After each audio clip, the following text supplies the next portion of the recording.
성공 투자의 첫 코너입니다. 아마 우리 시청자분들이 가장 사랑하시는 분이 아닌가 싶습니다. 이베스트 투자증권 염승환 이사 직접 스튜디오에 모셨습니다. 이사님 안녕하십니까? 네, 안녕하세요. 자, 최근 우리 시장 장세를 한번 종합적으로 진단해 주시죠.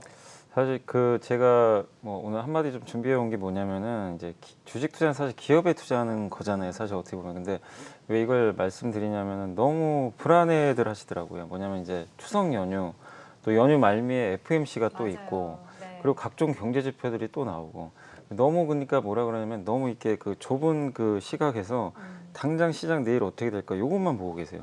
근데 그럴 필요 없거든요. 주식 투자는 여러분이 좋아하는 기업일 수도 있고 아니면 분석한 기업일 수도 있고 아니면 뉴스 이런 경제 방송 통해서 이제 취득한 정보로 투자한 기업일 수도 있는데 직접 기업에 투자하시는 거잖아요. 그쵸. 그래서 여러분들이 코덱스 레버리지나 이런 걸 할 게 아니라면 결국 너무 그런 이제 시황 이슈에 함몰되지 마시고 내가 가지고 있는 기업들 사실 오늘도 보면 예를 들면 삼성전자가 주가 요새 괜찮은 게 그쵸. 오늘도 한 증권사 애널리스트 분이 실적 추정치를 올렸거든요. 그리고 아까도 보니까 오리온도 주가 올라갔다는 기사들도 나오는데 그게 뭘 의미하냐면 FMC나 이런 거랑 상관없이 뭔가 추정치나 실적이 좋아질 기업들은 지금 주가가 벌써 움직여요. 거기에 집중을 하시라는 거예요. 너무 이렇게 일희일비하지 마시고 연휴에 어떻게 될지 그거 맞춘다고 해서 여러분이 돈 벌 것도 아니고 저도 마찬가지로 저 못 네. 맞춰요. 저도. 그러니까 오늘이 아니라 앞으로 또 3분기, 4분기 좋아질 실적이 있는 기업들을 많은 이게 방송이나 또 증권사 리포트 통해서 지금 정보들이 나오니까 그걸 취합하셔가지고 거기에 맞게 기업에 집중해서 투자를 다시 한번 하셨으면 좋을 것 같습니다. 네, 그렇습니다. 사실 저희도 이제 마감 방송을 하다 보니까 일일비 할 수밖에 없는데 시장은 이제 기업에 투자하는 것이다라는 네. 말씀을 주셨으니까 뭔가 좀 큰 울림으로 좀 다가오는 것 네. 같아요. 자, 그러면 오늘 그런 시장 속에서 특별히 좀 어떤 업종을 오늘 주목하셨는지도 궁금해지네요. 네, 역시 네. 오늘 오리온이 주가 급등하다 보니까 그쵸. 오랜만에 네. 음식료 업종이 좀 좋아지는데 사실 오리온도 올해 고생하신 분들 되게 많으실 거예요. 워낙 증권가에서도 좋다고 평가를 했는데도 주가 정말 장기적으로 못 갔는데 이제 드디어 좀 주가가 움직이는 모습이고 특히 이제 두 가지가 있는 것 같아요. 이제 음식료 전체적으로 보면은 농산물 가격이 좀 하향 안정화 됐거든요. 기후 변화가 좀 이제 잠잠해지면서 가격 안정이 되는데 근데 그 전에 농산물 가격이 올라갔기 때문에 제품 가격을 또 올려버렸어요. 근데 이제 음식료 가격을 한번 올리면요 절대 내려가는 법이 없습니다. 그냥 유지가 네. 돼버리죠. 근데 농산물 가격은 떨어지기도 하고 올라가기도 하는데 그럼 결국 이제 마진이 벌어지는 거죠. 그리고 얼마 전에 오뚜기도 거의 한 10몇 년 만에 처음 라면 가격 올린 것처럼 이제 모든 업체들이 가격 올리는데 오리온도 얼마 전에 중국에서 초코파이 가격을 올렸더라고요. 결국 이런 것들이 실적에 반영되고 실제 8월달 실적을 보니까 올해 처음으로 영업이익이 오리온 같은 경우 드디어 증익이 성공을 했습니다. 계속 역성장을 하다가 그러니까 이게 꼭 오리온만의 얘기가 아니라 다른 음식료 업체들도 지금 굉장히 짓눌려 있거든요. 그래서 좋은 모멘텀이 좀 나왔기 때문에 음식료 업종 지금 사실 보면요 아무도 관심이 없는 섹터예요. 사실 네. 굉장히 소외되어 있습니다. 그만큼 또 뭔가 이벤트가 생기면 올라갈 여지가 남아 있으니까 음식료 업종 한번 관심 있게 보시면 좋을 것 같습니다. 네, 음식료 업종 한번 진단해 봤고요. 염 이사님, 내일 장 키포인트는 뭘로 보십니까? 일단 오늘 사실 중국의 8월 소매 판매가 좀 안 좋게 나왔더라고요. 그래서 조금 그게 좀 중국 증시에 좀 우려가 되지 않을까 싶었는데 막상 또 시장은 나쁘게 반응을 안 하더라고요. 오히려 경제 지표가 안 좋은 게 시장에는 호재로 작용하는 게 이제 부양책인데 미국도 오늘 8월 소매 판매가 발표되는데 그렇죠. 사실 우리나라 증시는 최근에 오르고 미국은 좀 빠지는 게 우리나라는요 피크아웃 우려 때문에 먼저 빠졌어요. 8월 달에.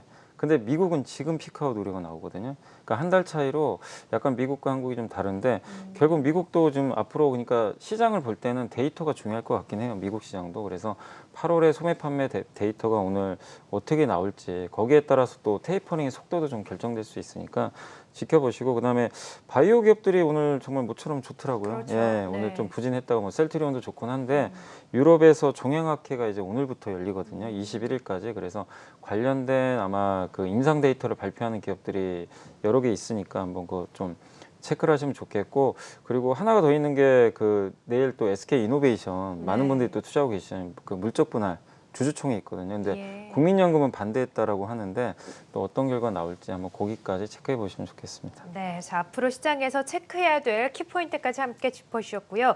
보통 추석 연휴를 앞두고는 시장이 좀 쉬어간다던데 그럼에도 불구하고 시장은 좀 견조한 상승세 좀 보이고 네. 있는 것 같거든요. 앞으로 추석 연휴 이후에 우리 투자자분들 어떤 전략을 가져가야 될까요? 사실 네. 보통 이제 예전에 통계 자료들이 많이 나온 거 보니까 추석 전에는 빠지고 맞아요. 이후에는 올랐다. 네. 근데 저는 잘 기억이 안 나서 잘 모르겠더라고요.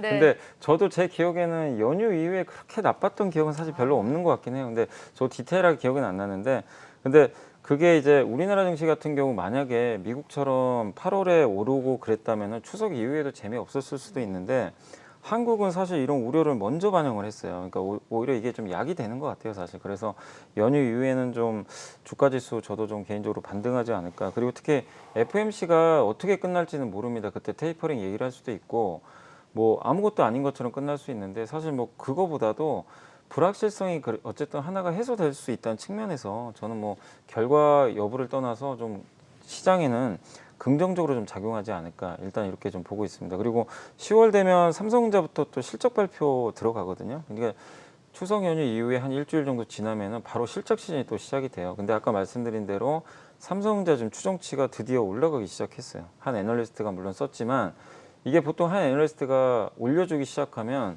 다른 데서도 동반해서 올리는 경우들이 되게 많아요. 네. 그래서 스타트가 좋을 수 있기 때문에 3분기도 한번 기대를 해볼 만할 것 같습니다. 그래서 여러분들이 한번 시장은 좀 긍정적인 방향으로 보시되 너무 뭐 지수가 급등한다.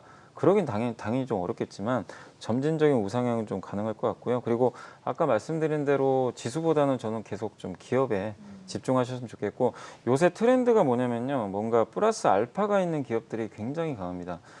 그러니까 요 근래 들어서 제가 좀 특징적인 게 애널리스트들이 뭐 예를 들면 건설 섹터면 건설만 쓰고요. 화학이면 화학만 써요. 근데 요즘에는요. 두 섹터가 만나서 뭘 했는지 모르겠는데 네. 같은 자료를 써요. 어. 이 콜라보레이션이라고 예. 그래요. 예, 그 그렇죠. 자료가 뭐냐면 그러니까 그게 지금 시장의 트렌드예요. 예를 들면 오늘 삼성 엔지니어링 주가가 급등했잖아요. 그쵸. 네네. 건설로 간 게 아니잖아요. 수소, 암모니아가 붙었어요. 근데 네. 그 자료를 오늘 대신증권에 썼더라고요. 그러니까 콜라보 자료인데 그게 하나의 유행처럼 지금 시장에 좀 번지고 있는데 그런 기업을 찾으시면 될 것 같아요. 그런 기업들이 요새 보고서를 통해서 많이 소개되니까 네. 그런 기업 찾기에 한번 여러분들 집중하시면 지수가 좀 정체돼도 충분히 좋은 수익을 낼 수 있다. 저는 그렇게 말씀드리겠습니다. 네. 자, 그럼 이제 오늘 마지막 질문입니다. 우리 염승환 이사님이 방금 말씀하신 그런 기업, 과연 어떤 기업에 관심을 갖고 계시며 투자 포인트도 같이 말씀 주시죠. 네, 저는 오늘 금호건설을 좀 가져와 봤는데, 그러니까 뭐냐면 이제 아까 말씀드린 그 포인트가 본업을 일단 잘해요. 본업을 잘하고 이제 플러스 알파가 있는 기업들인데 금호건설도 대표적인 우리나라 주택 이제 공급할 때 이제 수혜를 받는 이제 기업 중에 하나인데 특히 이 회사가 그 정부 공공주택 발주를 예전에 많이 받았어요. 사실 예전부터. 근데 특히 LH가 아시겠지만 그 직원 비리 때문에 지금 굉장히 발주를 지금 못하고 있거든요. 그렇죠. 이게 지금 뭐 토지 부분 뭐 아니면 주택개발 부분 분할을 하니 마니 막 얘기만 있는데 그게 아마 조만간 결론이 나면 주택 발주가 아마 될 것 같고 지금 정부도 공공주택 위주로 계속 발주를 하잖아요. 근데 특히 다른 회사랑 다르게 금호건설이 공공주택에 굉장히 강점이 있습니다. 근데 여기서만 보면은 이건 좀 평범할 수 있는데 한 가지 플러스 알파가 있는 게 약간 위드 코로나 수혜주가 하나 붙어 있어요. 뭐냐면 예. 금호건설 하면은 전통적으로 공항건설에 굉장히 그렇습니다. 강자입니다. 예. 거의 대부분의 공항건설을 다 했어요. 네. 금호건설이. 근데 이게 대형 공항건설이 그동안 스탑됐어요. 코로나 때문에 못하고 있는데 이게 위드 코로나로 이제 정부가 결정을 하면 미뤄졌던 공항건설이 내년에 아마 재개될 가능성이 높습니다. 그럼 그건 플러스 알파니까 한번 기대감을 가져볼 만하고 현재 PER도 4배밖에 안 되거든요. 그래서 저평가돼 있으니까 금호건설도 좀 편하게 한번 대응해서 추석 이후로 한번 기대해 보셔도 좋을 것 같습니다. 네, 알겠습니다. 금호건설까지 말씀해 주셨고요. 주식 투자는 기업에 투자하는 것이다라는 또 명언까지 함께 말씀해 주셨네요. 자, 지금까지 이베스트 투자증권의 염승환 이사님과 함께했습니다. 고맙습니다. 네, 감사합니다.